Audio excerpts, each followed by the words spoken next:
E aí, pessoal, é o Jack aqui. Bom, Calvino diz que quando Deus quer presentear uma igreja, ele dá para essa igreja pastores, homens de Deus. Efésios capítulo 4 diz que Deus deu pastores para a igreja. Eu queria repartir com vocês um texto de um versículo aqui em Esdras capítulo 8, que diz o seguinte, verso 18: E como a mão bondosa de Deus estava sobre nós, eles nos enviaram um homem sábio dos filhos de Mali, filho de Levi, filho de Israel. 20:45. Filho de Israel, a saber, Serebias, com seus filhos e irmãos em número de 18. Também mandaram Asabias e com ele Jesaías, dos filhos de Merari, com os seus irmãos e os filhos dele em número de 20. Bom, está havendo a reconstrução do templo aqui, no caso já houve, né? Aqui em Esdras. Esdras é contemporâneo, mais ou menos o mesmo período ali de Neemias, Ageu, Zacarias. É o período pós-exílico.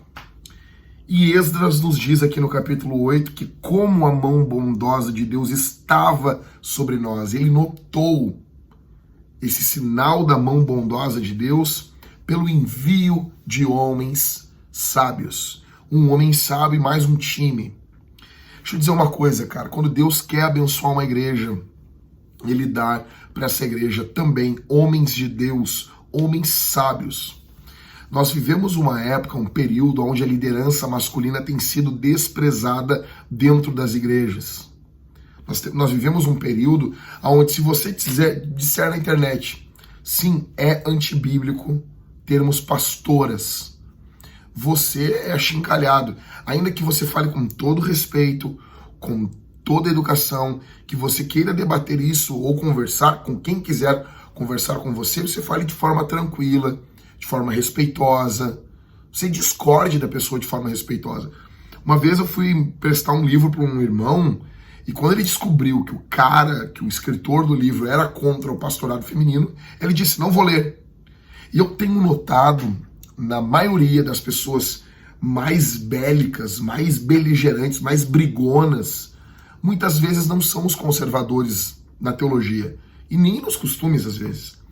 Às vezes, cara, eu noto pessoas muito dispostas a brigar.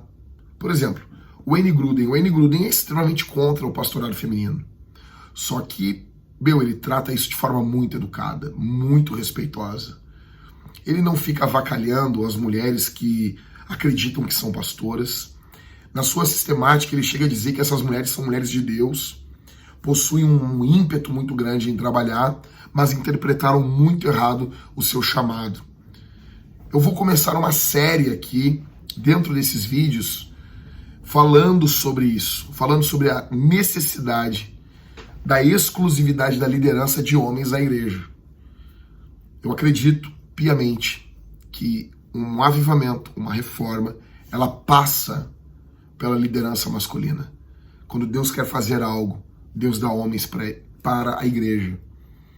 Olhe para a sua igreja, tente olhar os homens que você está vendo ali. Olhe, vê se tente identificar se Deus está dando homens para a sua igreja, para a igreja onde você congrega. Talvez você mesmo possa ser um presente de Deus para a sua igreja. Pense, medite nisso. Pergunte-se, tente averiguar isso. E eu vou falar muito sobre isso. Quero descompactar esse assunto, falar com vocês acerca da exclusividade da liderança masculina dentro da igreja, do pastorado masculino. Infelizmente, nós temos que reafirmar isso. Isso nunca precisou ser reafirmado na história da igreja, mas agora nós precisamos reafirmar isso. E o que está em jogo aqui não é a liderança do homem, não é a liderança feminina, mas a autoridade e a inspiração das escrituras. Denominações que ordenaram mulheres na década de 80, hoje estão ordenando homossexuais. Um amigo meu estava estava em um evento, em uma conferência na Europa, e foi dito exatamente isso. As igrejas que na década de 70, 80, ordenaram mulheres agora estão ordenando homossexuais. Não que aquela geração fez isso, mas para você colocar uma mulher como pastora, você precisa destruir textos, porque são muitos textos falando contra isso. Então, para você conseguir colocar essa mulher lá, você destrói a autoridade da Escritura. Isso é muito sério. É muito sério. E aquela geração que ordenou as pastoras, né, geralmente não é ela que ordena os homossexuais, mas ela deixou um caminho de destruição da Bíblia. A geração que vem atrás, ou no máximo 2 gerações para frente, vai ordenar homossexuais.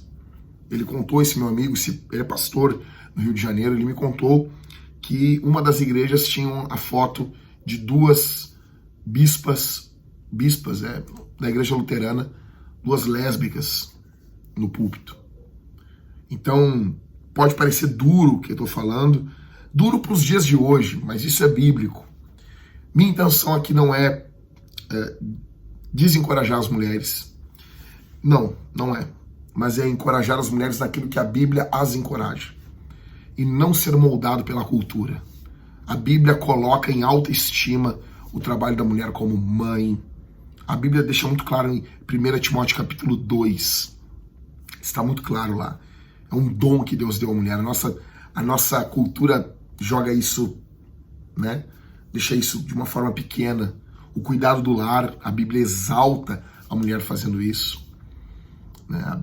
Quando Paulo fala a Tito que as mulheres mais velhas devem ensinar as mais jovens a serem boas donas de casa, cuidar dos seus maridos, dos seus filhos, para que a palavra de Deus não seja difamada. A Bíblia fala em Provérbios capítulo 31 que essa mulher, ela coordena várias coisas ali. E não necessariamente Provérbios 31 está dizendo que ela é uma mulher de carreira. Né? Pode ser. Mas não é o que Provérbios 31 está dizendo. Mas vou comentar isso mais pra frente. Mas eu queria deixar bem claro aqui. Quando Deus quer abençoar uma igreja, Ele dá para essa igreja homens sábios. Talvez alguém vai dizer assim, mas qual texto bíblico, só voltando, qual texto bíblico as pessoas distorcem, né, para que depois haja uma ordenação feminina de homossexual? Para você ordenar uma mulher, um dos textos muito destruídos é aquele texto de Paulo aos Gálatas, quando diz que em Cristo não há homem, mulher, gentil, judeu.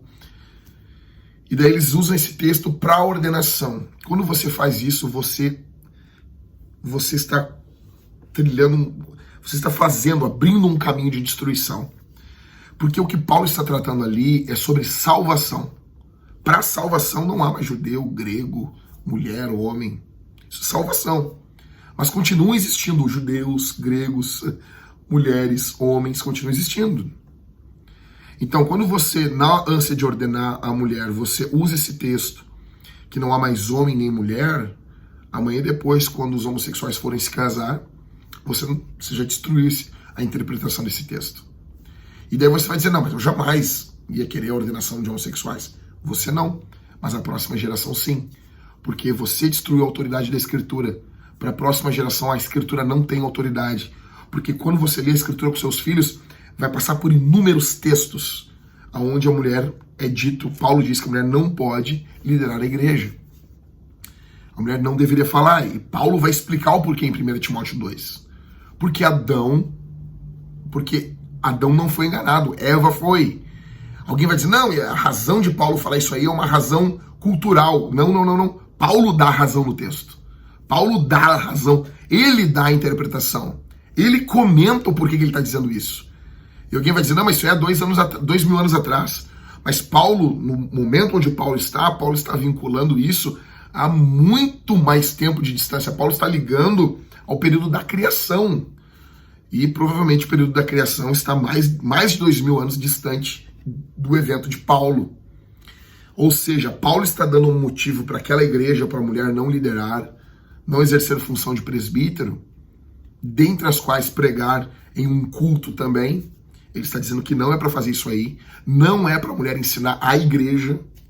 Você não vê no Novo Testamento, você não vê na história da igreja uma mulher ensinando a igreja de forma com autoridade, como um pastor. nem debaixo, debaixo da autoridade do pastor não tem problema. Não, você não vê isso. Isso é novo. Então Paulo, ele vai dizer que as mulheres não devem fazer isso. Por quê? Porque Eva foi enganada. Ele dá o porquê. As pessoas dizem, não, Paulo disse isso porque era cultural. Não, ele disse o porquê ali. Uma interpretação simples da Escritura. Mas nós queremos colocar a Bíblia dentro da nossa teologia. Isso é feminismo, tá bom? Isso chama-se feminismo ou teologicamente igualitarismo. O homem e a mulher são iguais em essência, em valor para Deus, mas não em função. Dentro do lar e dentro da igreja, eles têm uma função distinta. E eu espero que você guarde isso no seu coração, tá bom? Pretendo falar mais sobre isso, os próximos vídeos serão sobre isso, explicando texto a texto da Escritura e os perigos que o feminismo evangélico nos traz, tá bom? É perigosíssimo. E eu volto a dizer, o que está em jogo não é a mulher nem o homem em primeiro lugar, é a autoridade da Escritura. Para você colocar uma mulher no púlpito como pastora, você precisa minar textos bíblicos, tá bom?